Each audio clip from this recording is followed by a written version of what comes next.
नागौर से। राधे राधे माँ। राधे राधे महाराज जी। महाराज जी, हम दोनों पति पत्नी समान रूप से आपका सत्संग सुनते हैं, आपकी कही हर बात को जीवन में उतारने का प्रयास करते हैं। महाराज जी, हमारे हृदय में एक प्रश्न है, संतान के भविष्य की चिंता होना मोह है या प्रेम? क्या माता पिता के लिए चिंता सही है? बिल्कुल करनी चाहिए। जैसे हमारे माता पिता ने हमारी की, ऐसे हम अपनी संतान की पूरी, जब तक उनको पाणी ग्रहण संस्कार करके समर्थ न बना दे तब तक हमारी ड्यूटी है उनको पढ़ाना लिखाना ब्याह करना। वो जैसे हमारे माता पिता ने हमारी संपत्ति को, अपनी संपत्ति हमारे लिए की, ऐसे हम वो संपत्ति उनके लिए दें। एक क्रम बना हुआ है कि हम अपने पुत्रों को संपत्तिवान, विद्वान, धर्मवान बना करके और फिर विरक्त होकर भजन करें, कोई बात नहीं है, लेकिन इतना कर्तव्य करना चाहिए। अब देखो जानकी जी का धनुष भंग देखो, परम ज्ञानी श्री जनक जी महाराज हैं, जब कोई धनुष नहीं उठा पाया तो व्यथित हो रहे नहीं कि अगर मैं ऐसा जानता तो मैं ये प्रण ही न करता। मैं अगर जानता कि पृथ्वी वीरों से शून्य हो गई है तो मैं अजगौ खंडन का प्रण ही नहीं करता, और विलाप करने लगे। तब लक्ष्मण जी भावावेश में उठे, उन्होंने कहा जहां रघुवंशमणि भगवान श्री राम बैठे वहां तुमने ऐसे वचन कैसे कह दिए? तुम क्या समझते हो पुराना अजगौ? अरे इस ब्रह्मांड को उठाऊं और कच्चे घड़े की तरह तोड़ दूं या रघुनाथ जी का आदेश पाऊं? लक्ष्मण जी भगवान से सा अवतार। तब जनक जी को शीतलता हुई और भगवान राम ने अजगो। तो बड़े बड़े ज्ञानियों को भी बेटा बेटी की चिंता होती है, ऐसा नहीं कि अपने कर्तव्य का पालन करने की चिंता होनी ही चाहिए। सविता शर्मा जी मेरठ से। राधे राधे राधे महाराज जी। महाराज जी, मेरी भगवान की पूजा पाठ में रुचि है, करती भी हूँ, लेकिन विचार सकारात्मक होने की जगह नकारात्मक विचार ज्यादा हावी रहते हैं महाराज जी। अभी नाम जप करो, नाम जप से जब तक अंतःकरण पवित्र नहीं होगा तब तक ये लक्षण बने रहेंगे। ये पाप का लक्षण है। नकारात्मक सोच ये ज्यादा बढ़ जाए तो डिप्रेशन में पहुंचा दे और हर समय जलन पैदा करती रहती है, तो ये पाप का लक्षण है। जिसका हृदय पवित्र होता है उसके विचार पवित्र और सकारात्मक होने लगते हैं। जहाँ श्री कृष्ण अनुकूलेन प्रतिकूलस्य विसर्जनम सूत तस्मा शास्त्रम प्रमाणम थे, शास्त्र प्रमाणित बात करनी चाहिए। तो जैसे हमारे मन में प्रतिकूल चिंतन आता है, विपरीत भावना आती है, तो ये पाप का लक्षण। हमारा अंतःकरण अभी मलिन है। हमको नाम जप करना चाहिए। नाम जप करे सब ठीक हो जाएगा, सब ठीक हो जाएगा।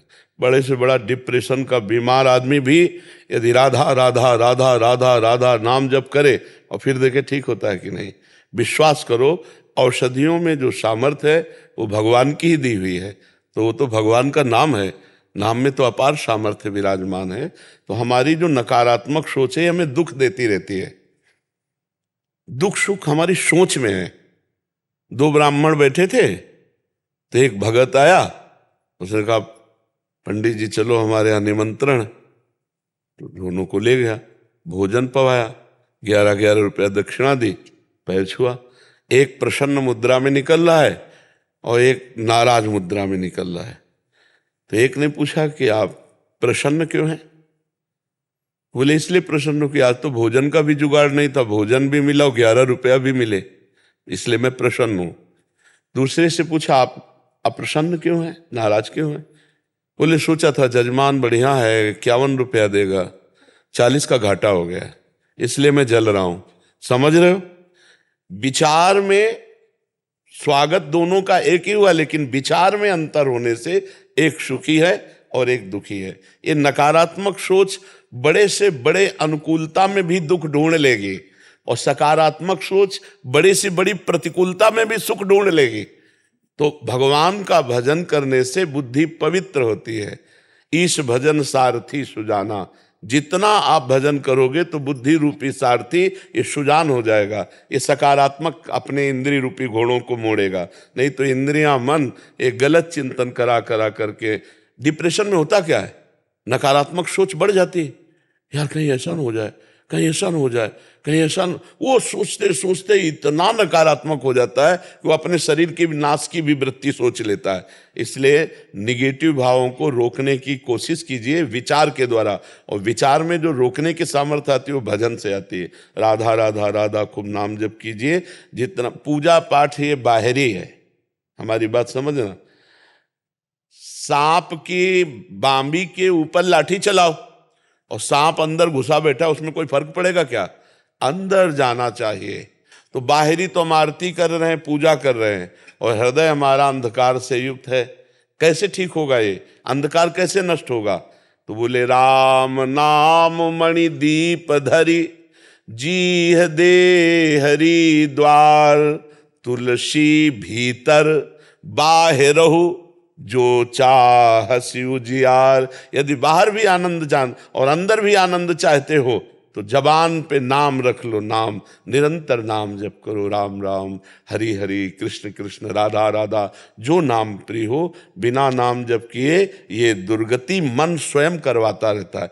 देखो मन ही तो है ना, ज्यादा प्रतिकूल चिंतन करा दे तो अपने आप से सूट, आपके हाथ से आपको सूट करवा देगा, आपके हाथ से आपका गला कटवा देगा, आपके हाथ से आपको जहर खवा देगा, आपके हाथ से अपने फांसी लगवा देगा। आप घटनाएं सुनते हैं ना। देखो, ये मनुष्य जीवन दुख भोगने के लिए नहीं मिला है, ये परम सुख भोगने के लिए मिला है।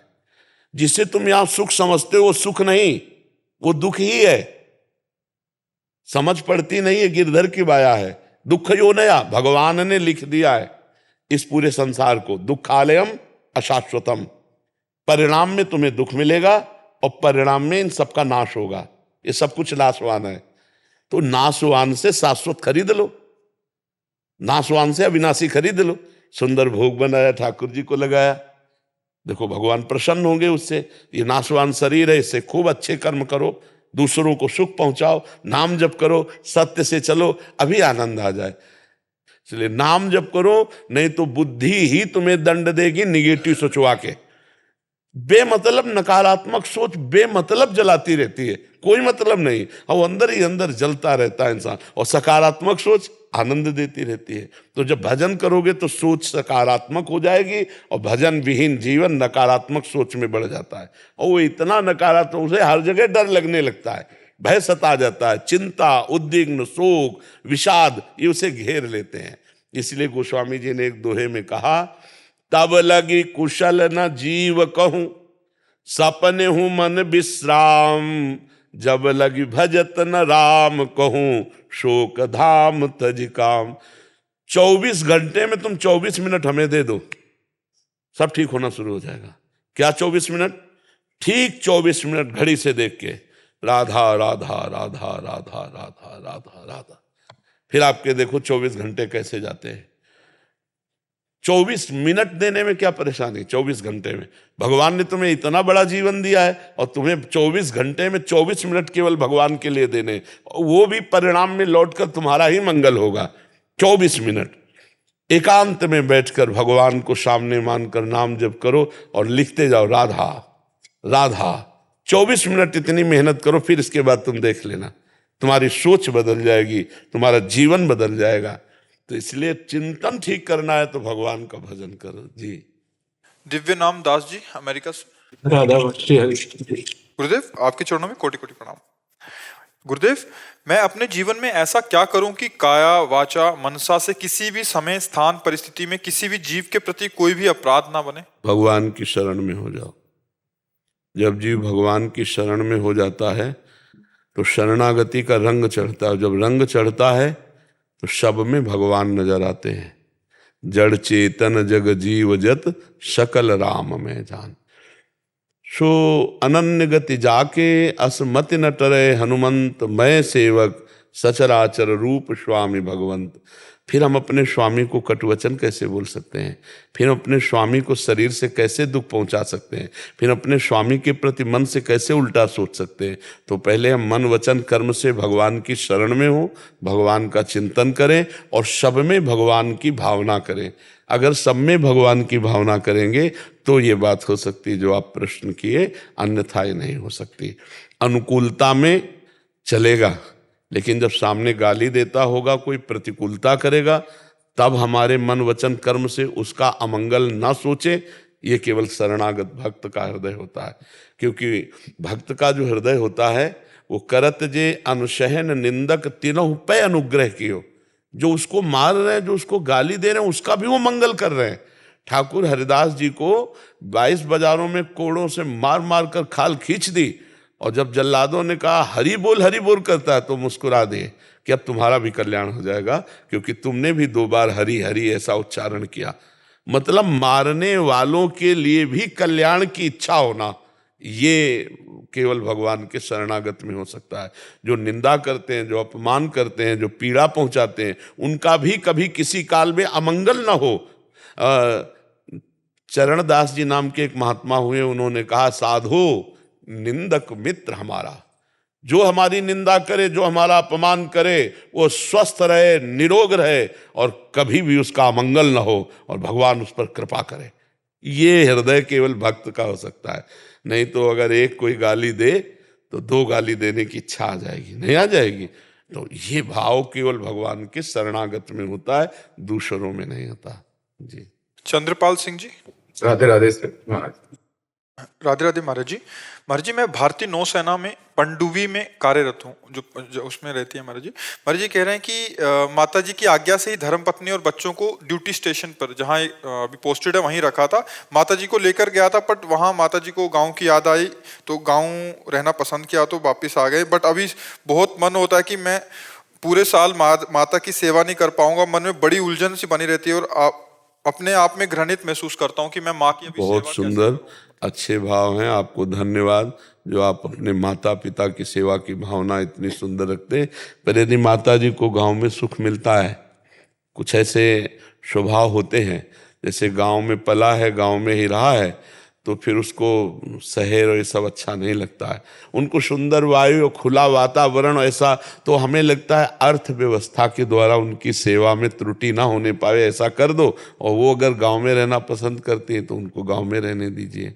और अर्थव्यवस्था तो कर सकते हो ना, तो अर्थव्यवस्था कर दो। और जब वो इस तरह की स्थिति में हो कि वो स्वयं अपनी कोई दिनचर्या नहीं कर सकती, तो फिर उनको अपने पास ले आओ।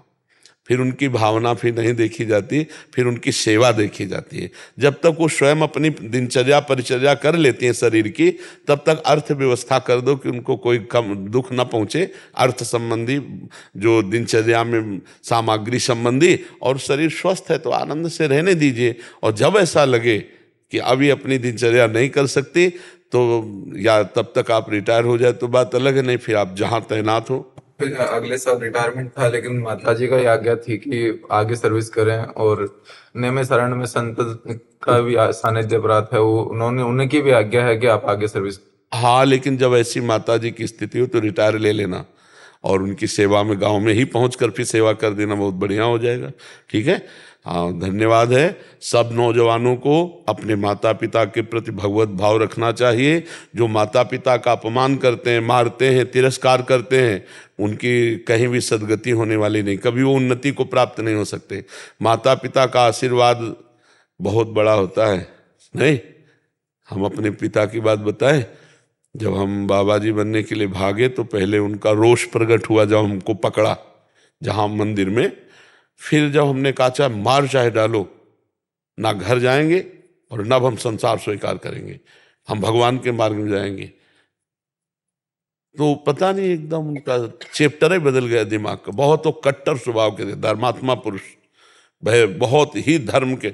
एक दाना किसी का हमारे घर नहीं आएगा, मतलब किसी भी तरह से किसी का प्रतिग्रह नहीं, बहुत ही धर्म के प्रति कट्टर स्वभाववादी थे। ऐसे छाती से लगाया, 13 वर्ष की अवस्था थी हमारी, राम राम राम राम 4-5 बार ऐसे किया और हमारी खोपड़ी पे हाथ रखा, कहा बच्चा जा सच्चाई से चलना, जिंदगी में जहां बैठेगा वहां फूल बरसेंगे, जा। भगवान की कृपा से अब 55 की आयु लगभग होले जा रही है और पिता का आशीर्वाद कि जा ऊसर में बैठेगा तो भी फूल बरसेंगे, उनका आशीर्वाद। माता पिता देखो, माता पिता प्रसन्न हो गए तो महाराष्ट्र के जो ठाकुर जी है ना, विट्ठल भगवान, वो माता पिता की सेवा से ही आए थे दर्शन देने के लिए। लेकिन आजकल बूढ़ी बूढ़ी माँ, बूढ़े पिता उनको लात से मार रहे, चप्पल से मार रहे, ऐसे दुर्गति होगी ऐसे पुत्रों की। इसलिए हम धन्यवाद आपको देते हैं। और सब नौजवान भाई, ए भाई, जब तुम लघुशंका करते थे अपनी माँ की गोद में शौच कर देते थे, तब उस माँ ने थप्पड़ नहीं जमाया, और आज वो बूढ़ी माँ अगर लघुशंका सोच कर देती बिस्तर पे तो तुम उसे कष्ट दो तो समझो भगवान तुम्हारी क्या उन्नति होने देंगे, फिर तुम्हारी अवनति पक्की है। इसलिए माता हमारे यहाँ वेद में लिखा मातृ देवो भव, पितृ देवो भव, अतिथि देवो भव, ऐसे शब्दों से लिखा है। पहले लिखा होता था घरों के सामने लिखा होता था अतिथि देवो भव, ऐसे लिखा होता था। तो ये मतलब कलयुग का प्रभाव। इस नाम जप करो, बुद्धि शुद्ध करो, धर्म से चलो, तभी हृदय शांत रहेगा।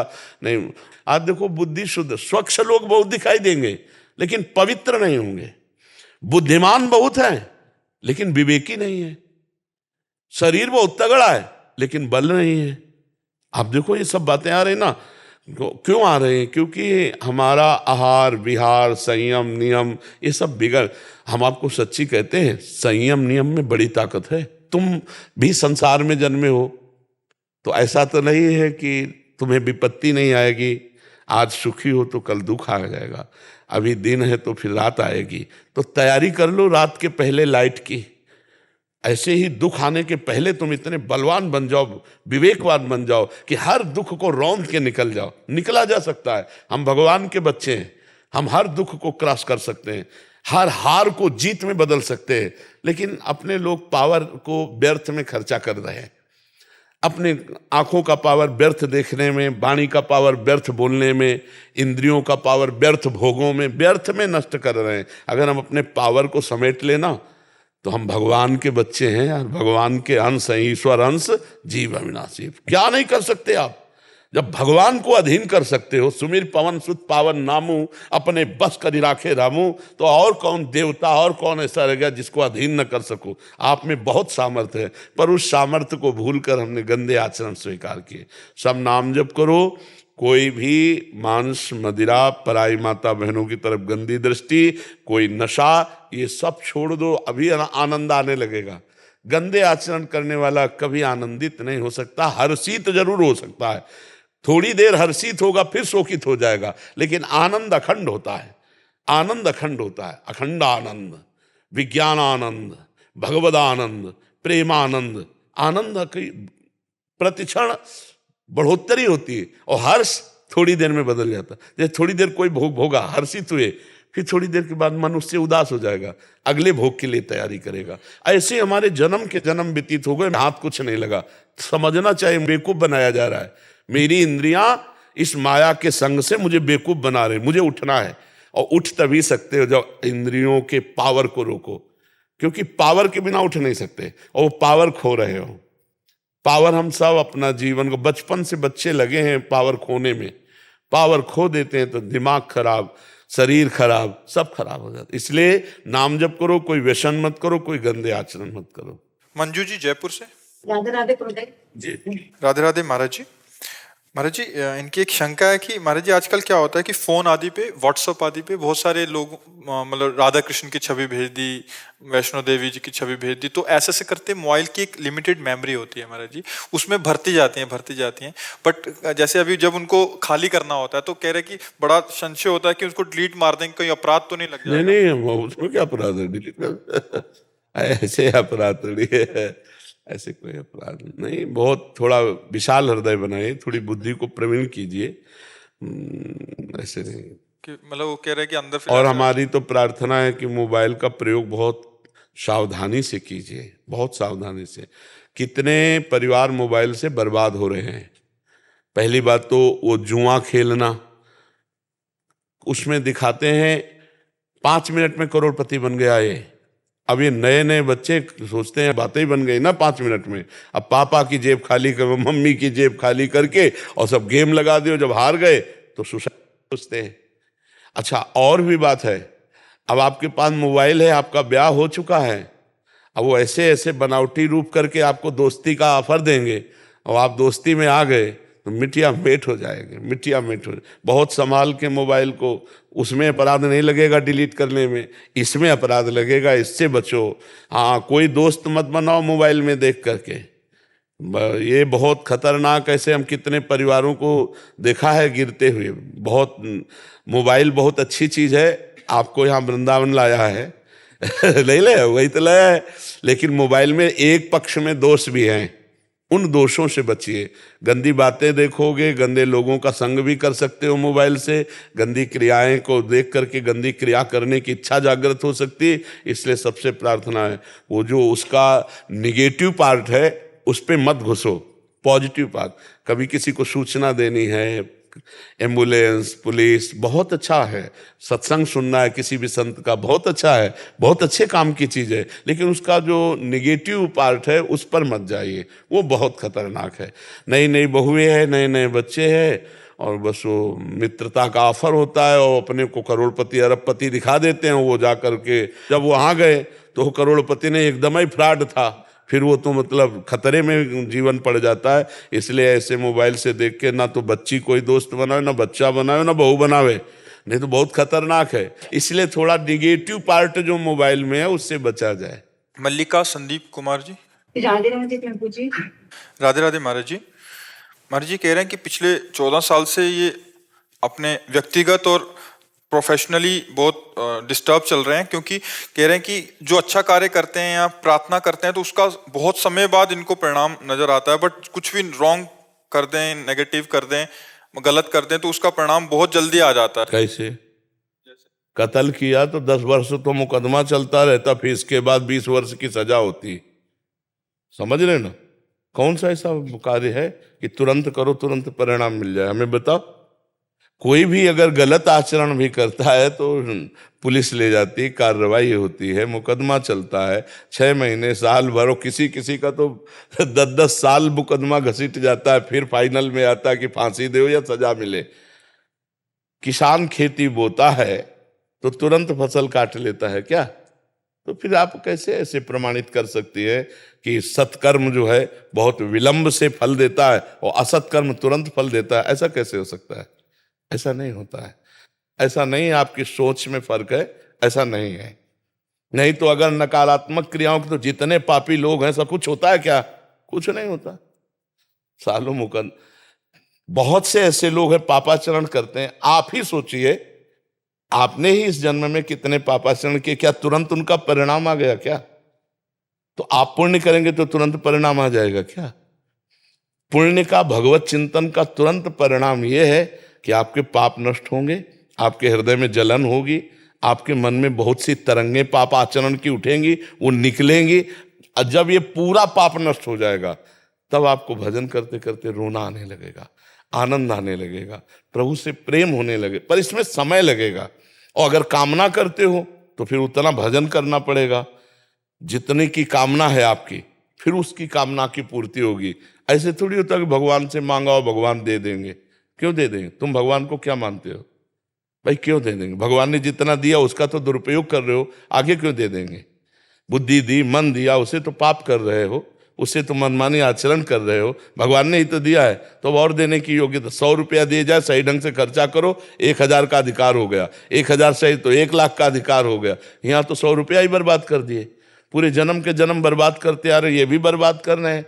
अगर हम सत्य मार्ग से चलें, परोपकार करें, जितेंद्री बने, संयमी बने, भजनानंदी बने, अभी आनंद आ जाए। तो हमें तो सखी ऐसा नहीं लगता कि नकारात्मक। किसका प्रश्न है? क्यों, आप बताइए। जैसे कि लोग बहुत फायदा उठाते हैं, जो एक इंसान धर्म से चलता है, अच्छे कर्म करते हैं, लोग उसका फायदा उठाने की कोशिश। तो हम तो पूरे जीवन में हाथ जोड़े तैयार, हमारा हमसे फायदा ही ले लो सब लोग। हम तो चाहते हैं कि हमारा जीवन तभी सार्थक है जब हमसे लोग फायदा उठा लें। क्यों? शरीर शोषण की बात अगर है तो वो फायदा नहीं है, वो राक्षस है। चाहे कोई भी हो, उसको कानून के द्वारा दंड दिया जाए। हम इस बात में सम्मिलित नहीं, लेकिन हमारे गुण से, हमारे वस्तु से, हमारे धन से, हमारे आचरणों से अगर किसी को फायदा होता है तो हमारा जीवन धन्य है। समझ रहे ना? अगर वो शरीर शोषण की बात है, आपका स्त्री शरीर है, अगर उसे फायदे से जोड़ रहे तो कानूनी सहयोग लेकर के उसे दंड देना चाहिए, कोई भी हो। अगर हमारे गुण से, हमारे व्यापार से, हमारे व्यवहार से, हमारे वचनों से किसी को फायदा होता है, अच्छी बात है। कबीरा खुद को ठगाइए, इससे हमें लाभ मिलेगा, भगवान की कृपा मिलेगी। आप समझ रहे हो ना? हाँ, हम दूसरों के काम आ जाए, है जिंदगी उसी की जो औरों के काम आए ना। हाँ, ये बहुत बड़ी रहस्य की बात है। परहित सरिस धर्म नहीं भाई। हमारे वचन से, हमारे आचरण से, हमारे व्यापार से, हमारे कर्म से अगर किसी को लाभ मिलता है तो भगवान ने हमारा जीवन धन्य कर दिया। किसी और को सुख मिले, दुख तो नहीं देते ना, तो हमारे को कोई क्या ठगेगा। बात समझो, भगवान से जब हम जुड़े तो क्या ठगेगा। इधर से तुम थोड़ा नुकसान करोगे, बहुत बड़ा लाभ प्रदान कर देगा। तो हमें लगता है कि थोड़ा सोच को पॉजिटिव किया जाए। निगेटिव सोच आपको ही डिप्रेशन में डाल देगी कि मैं तो सबके लिए अच्छा करती हूँ, सब मेरे लिए बुरा करते हैं। धीरे धीरे धीरे आप अपने से भी डरने लगेंगी। आपकी सोच ही आपको परेशान कर देगी। इसको काटिए विवेक के द्वारा और इसको पॉजिटिव कीजिए, नहीं तो परेशान। निगेटिव सोच ही तो डिप्रेशन में पहुंचा देती है। ये आदमी क्यों देख रहा है ऐसे, वो बेमतलब कुछ शक है उसको, वो बेमतलब सोचता रहता है कहीं ऐसा ना हो जाए, कहीं ऐसा, वो डरता रहता है। डिप्रेशन जब बढ़ता है ना तो ऐसा भी, इसलिए सोच को संभालो, सोच, और सोच संभलेगी राधा राधा से।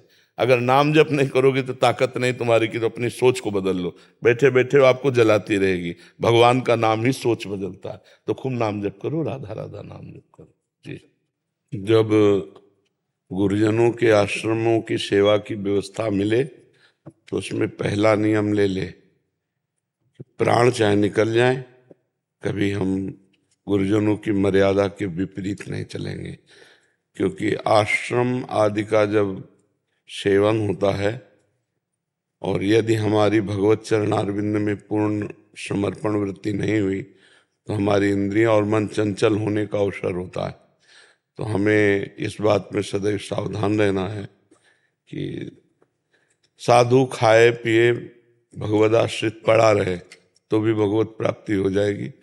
पर यदि इंद्रियों का संयम न हुआ, मन का संयम न हुआ, तो फिर मार्ग बहुत ही बुरी तरह से अंधकार में हो जाता है। तो ये जो वैभव है, को नर अस जन्मा जगमाही, प्रभुता पाहि जाय मद नाही। तो नर तो प्रभुता पा करके मद से युक्त हो सकता है, लेकिन दास नहीं, भगवान का दास नहीं। जो भगवान के दासत्व से है उसके हृदय में तो ये तीन ही बातें हैं हम साधुओं को पूरे जीवन भर ललकारती रहती हैं, कंचन, कामिनी और कीर्ति। बस इनसे सर झुका के निकल गया तो त्रिगुण माया से पार हो गया, और जो इनमें खेलने लगा तो फिर मार्ग अंधकार में हो जाता है। इसीलिए ये बहुत दुर्लभ अवसर मिला है गुरुजनों के आश्रमों की सेवा करते हुए निरंतर भजन परायण और भगवत प्राप्ति लक्ष्य भगवत प्राप्ति। ये वैभव गुरु जी के साथ नहीं गया तो आपके साथ, हमारे साथ भी नहीं जाएगा। तो इसका मतलब है इस वैभव में लगना केवल सेवा मात्र, इसके उपभोक्ता बनना, इसके स्वामी बनना, ये अपने को नहीं होना चाहिए। दास, जैसे आश्रमों की सेवा गुरुजनों की मिलती है, दासत्व पुष्ट होता है। आए हुए अतिथि संतों की सेवा, गुरुजनों के जो शिष्य हैं उनकी सेवा, अपने को बहुत तृणादपि सुनी चेन तरोरु सहिष्णुना अमानिना मान देन कीर्तनिया सदा हरि। ये अगर हमारे से चूक ना हुई तो ये हमारा आखिरी जन्म होना चाहिए। धाम मिल गया, वेश मिल गया भगवान का भजन, तो ये दृढ़ निश्चय कर ले, मुझे ठाकुर जी चाहिए, श्री कृष्ण चाहिए। हे गुरुदेव, आपने सेवा दी है तो आप मुझे बल दो, बका चाहिए हमें श्री कृष्ण, ऐसा भाव है। क्योंकि बहुत भगवान की प्रचंड माया है। दैवी है सा गुणमयी मम माया दुरत्या मामेव ये प्रपद्यंते माया में तांतन। जो भगवान की शरण में है वही। जी प्रश्न कीजिए। महाराज जी, एक कुमनदास जी को भाव है थोड़ा सा। अरे माई मेरो श्याम लगयो संग डोले, माई मेरो श्याम लगयो संग डोले, जित जाऊं उत ठाड़ो ही पावे, जित जाऊं उत आड़ो ही पावे, आड़ो ही पावे श्याम ठाड़ो ही पावे। और बिना बुलाए बोले, हाँ बिना बुलाए बोले, माई मेरे श्याम लग्यो संग डोले, माई मेरे श्याम लग्यो संग डोले। कहा करूं नैना बड़े लोभी, कहा करूं नैना बड़े लोभी, नैना लोभी नैना लोभी नैना लोभी नैना लोभी, बस कीने बिन बोले हो, हारे बाबा बस कीने बिन बोले, माई मेरे श्याम लग्यो संग डोले, माई मेरो श्याम लग्यो संग डोले। पूमन दास लाल गोवर्धन, पूमन दास लाल गोवर्धन, लाल गोवर्धन माई लाल गोवर्धन, और मेरो हंस हंस घूंघटा खोले, हारी मेरो हंस हंस घूंघट खोले, माई मेरो श्याम लग्यो संग डोले, ओ बाबा मेरे श्याम लग्यो संग। जय जय गिरिराज धरत की जय हो। प्रोफेसर डॉक्टर मुकेश खेर जी, आईआईटी दिल्ली। राधे राधे स्वामी जी। स्वामी जी चरण स्पर्श। स्वामी जी, अहंकार क्या होता है, उसको कैसे पहचाने, कृपया बताएं। अपने में जब गुण दिखने लगे और दूसरों में दोष दिखने लगे, तो जो गुण का भाव आया वो अभिमान है। अपने में गुणाभिमान होना, श्रेष्ठता का अभिमान होना, अच्छेपन का भाव होना, और दूसरों में दोष दर्शन होना। अच्छापन जब आ जाएगा तो सबसे अच्छापन ये है कि हम में कमी है और सब भगवान के स्वरूप है। बुरा जो देखन मैं चला, बुरा न मिलिया कोय, जब दिल खोजूं आपनो तो हमसे बुरा न हो। मतलब अपने में बुराई को देखना, और अपने में बुराई है तो इसका मतलब अभी हम में अच्छाई वो नहीं आई जिससे अच्छाई कहते हैं। जब अच्छाई आएगी तो सी राम मैं सब जग जानी, करऊं प्रणाम जोरी जुग पानी। उत्तम अच्छाई। और इससे थोड़ा नीचे जब आएंगे हम तो दूसरा दोहा है, तेरे भावे जो करे भलो बुरो संसार, नारायण तू बैठ के अपनो भवन बुहार। अपने काम क्रोध लोभ मोह मद मत्सर आदि का त्याग करके निर्विकार सच्चिदानंद भगवत स्वरूप हम है, इसका अनुभव हो जाना। तो जब अपने में गुण भाव आवे और दूसरे में दोष भाव आवे, तब समझ लेना चाहिए इस समय हमारी अहंकार की दशा है। हर समय नहीं रहती। जैसे काम है, क्रोध है, लोभ है, तो मद है, ये हर समय नहीं रहते। भगवान ने कहा है कि आगमा पाइनो अनित्यास्तास्ति तिक्षस्व भारत, मात्रा स्पर्शास्तु कौन्तेय शीतोष्ण सुख दुखदा आगमा पाइनो। ये आने जाने वाले हैं। एक कभी अहंकार का वेग होता है, कभी काम का वेग होता है, कभी क्रोध का वेग होता है, कभी मोह का वेग, कभी ईर्ष्या का। तो इस तरह के जो वेग हमारे अंदर आते हैं, अगर हम ज्ञान मार्ग से थोड़ा देखें तो हम इनका समन कर सकते हैं। क्योंकि ये मेरे में नहीं आते, ये अंतःकरण में आते हैं। और अंतःकरण के हम जानने वाले हैं, तो हमारे में तो कभी कोई विकार आ ही नहीं सकता है।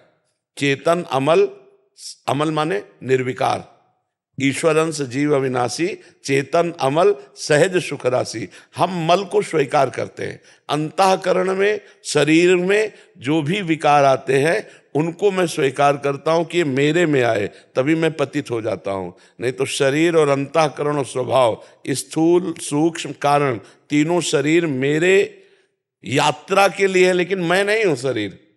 जैसे मेरा स्वभाव, मेरा मन, मेरा तन, ये ऐसे ही हमसे दूर हैं जैसे मेरा मकान।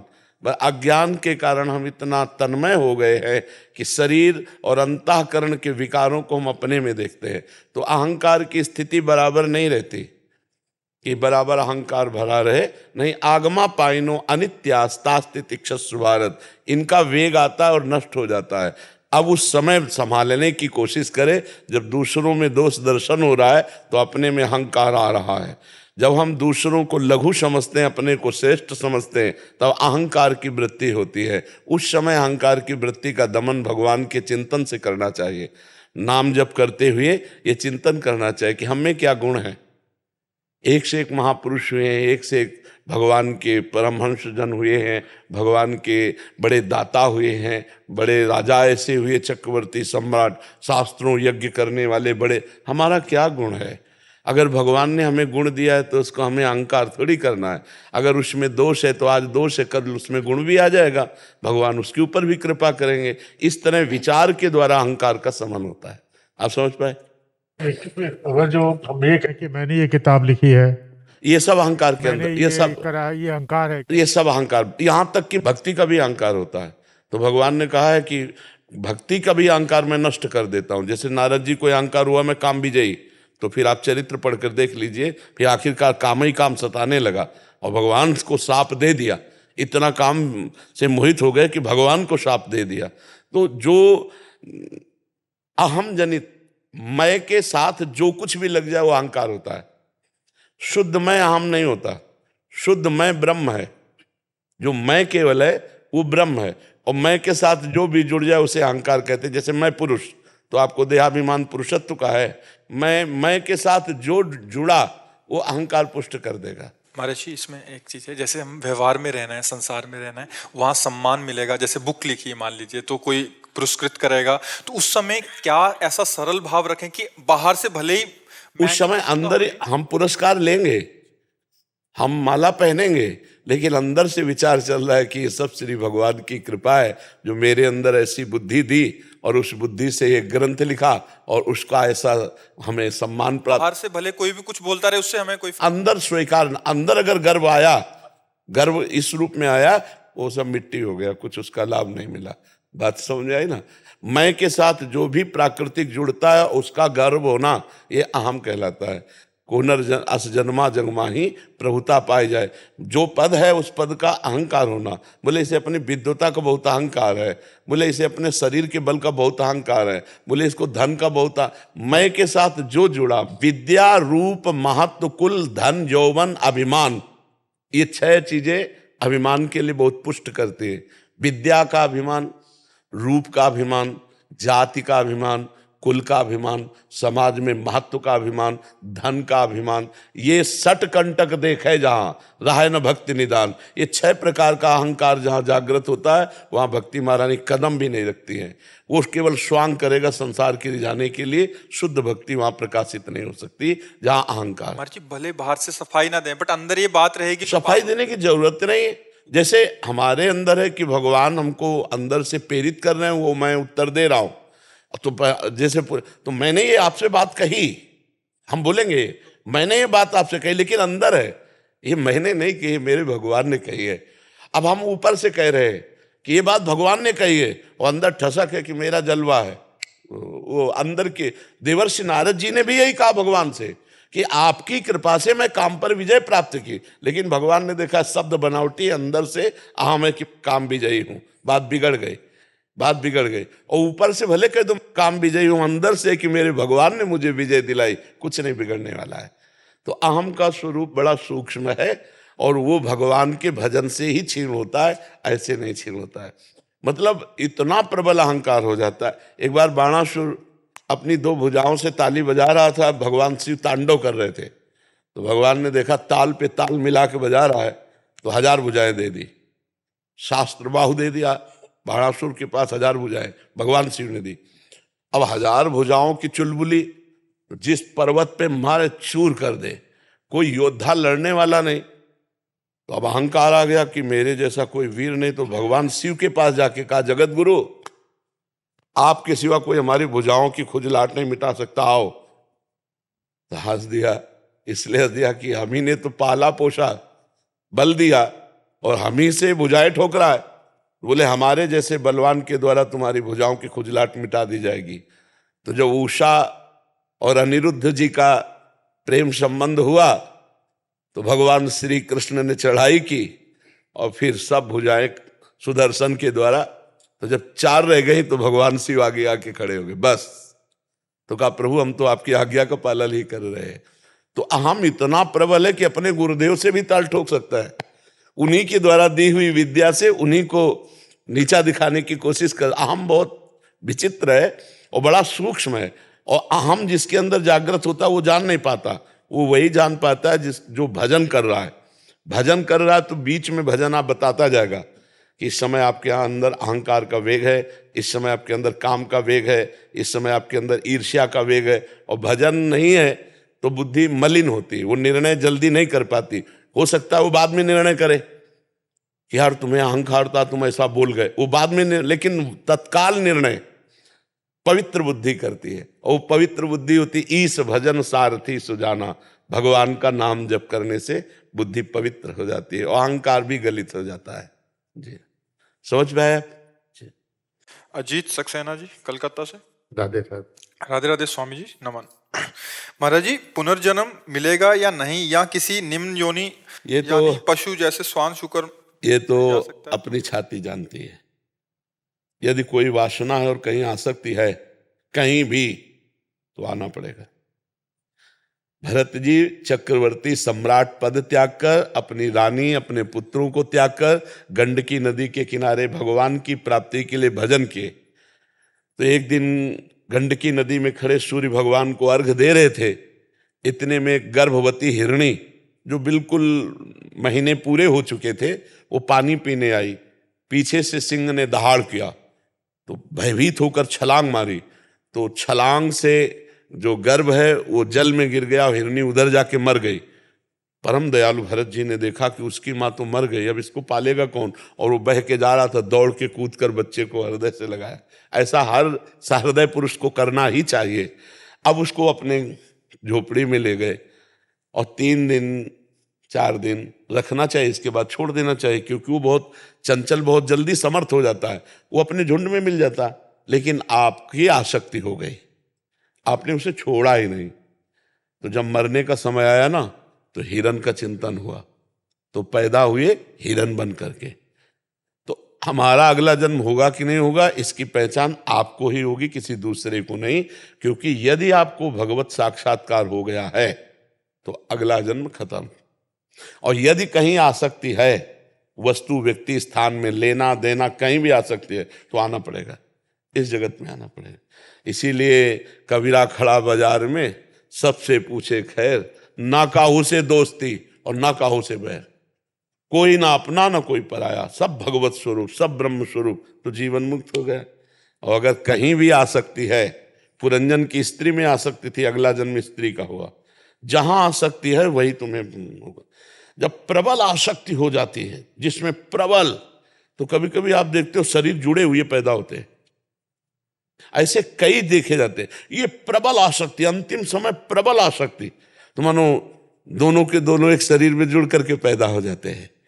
आसक्ति ही हमारे अगले जन्म का कारण है। अगर ये आसक्ति नष्ट हो जाए और भगवान में हो जाए तो हम मुक्त हो जाए। ये आपको देखना पड़ेगा कि आपकी आसक्ति कहीं है, आपकी कोई इच्छा है। हम लक्षण बता देते हैं। जिसको कभी नवीन भोग भोगने की इच्छा नहीं है, पुराने हुए भोगों के भोगने की तृष्णा नहीं है, जिसका कोई अपना नहीं है, कोई पराया नहीं है। जैसे मीरा जी, मेरे तो गिरधर गोपाल दूसरो, जैसे तुलसीदास जी महाराज, एक भरोसो एक बल एक आस विश्वास, एक राम घनश्याम हित, चातक तुलसीदास। खत्म खेल, खेल खत्म, अब जन्म नहीं होने वाला। तो ये बात आपको देखनी। नवीन भोग भोगने की इच्छा नहीं, भोगे हुए भोग को तृष्णा कहते हैं। तृष्णा नहीं, और हमारी किसी से शत्रुता नहीं, अजात शत्रु, और हमारी किसी से मित्रता नहीं, ना किसी से मित्रता ना किसी से शत्रुता, सब में अपने भगवान का भाव और निरंतर भगवान का स्मरण। तो अब अगला जन्म नहीं होगा। महाराज जी, उसमें जो दूसरा पार्ट है कि ये जो कहते हैं शास्त्र सम्मत कि योनि में गिर भी सकते हैं, पशु योनि में भी हो सकता है, वो मतलब कुछ ऐसे कर्म बन गए जिसमें शुकर बनना पड़े या स्वान बनना पड़े, ऐसा भी संभव है? हाँ हाँ, बिल्कुल बिल्कुल बिल्कुल पक्का बन। जैसे जैसे उदाहरण में है, इतिहास से ही उदाहरण दिया जाता है। महाराज नहुस अपने कर्म के प्रभाव से देवराज इंद्र बने, और वहां सची के साथ गलत आचरण करने की चेष्टा का भाव आया तो फिर अजगर की योनि को प्राप्त हो गए। सीधे देवराज इंद्र के पद से ट्रांसफर हुआ अजगर योनि में, सीधे ट्रांसफर हुआ। जैसे हमारे आचरण है वैसा हमको भी फल मिलेगा। इसीलिए विध्वंस कर दो अपने किए हुए कर्मों को, भगवान के भजन के द्वारा मिटा दो अपने दुर्भाग्य को और नए भाग्य की रचना लिखो। मनुष्य शरीर ये नए भाग्य की रचना के लिए, हमारे भाग्य में थोड़ी लिखा था कि हम भगवत प्राप्ति करेंगे। भजन के बल से भाग्य को बदल। भाग्य क्या है? पूर्व किया हुआ कर्म। भाग्य किससे बनता है? कोई देवता थोड़ी है, वो हमारा ही पूर्व का किया हुआ कर्म है। तो आज हम प्रायश्चित कर सकते हैं, आज हम प्रायश्चित कर सकते हैं, उसका अपने पाप का प्रायश्चित कर सकते हैं। हम तपस्या के द्वारा, व्रत के द्वारा, नियम के द्वारा, भजन के द्वारा, अच्छे आचरणों के द्वारा, परोपकार के द्वारा हम अपने भाग्य को बदल सकते हैं। मनुष्य जन्म इसीलिए मिला, नहीं तो सुअर कुत्ता और हमें अंतर क्या रहा? वो अपने प्रारब्ध को भोग रहा है, हम अपने प्रारब्ध को भोग रहे हैं। नहीं, हम प्रारब्ध को मिटिया मेट करेंगे, प्रारब्ध को विध्वंस करेंगे, भगवत प्राप्ति करेंगे। हम भगवान के अंश हैं, भगवान के बच्चा हैं। तो ये ठसक रख करके खूब भजन करे तो मिट सकता है, नहीं तो फिर कुछ भी बनना पड़ सकता है, कुछ भी। जो हमारे कर्म के अनुसार होगा फिर तो मिलेगा ही ना। अब इसीलिए डरना चाहिए कि अब हम कम से कम मनुष्य बने, हे सुअर कुत्ता ना बने। कम से कम ऐसे आचरण करें। ये जो बकरा बकरी मुर्गा खाते हैं ना, ये मुर्गा ही बनेंगे अगले जन्म, और छुरी इनके भी चलेगी। पक्का समझो, ये बकरा ही बनेंगे। इसीलिए अभी प्रायश्चित कर लो, बंद कर दो ये मुर्गा मुर्गी खाना, ये मांस खाना बंद कर दो, शराब पीना बंद कर दो, पराई स्त्री के साथ व्यभिचार करना बंद कर दो, तो अभी मार्ग अच्छा हो जाएगा। अभी जो गलतियां हुई क्षमापन हो सकता है, अभी आखिरी श्वास तक क्षमा का अवसर है। जैसे वकालत पूरी हो गई और जज ने उससे फांसी की सजा दे दी, अब भी एक चांस है, राष्ट्रपति है ना।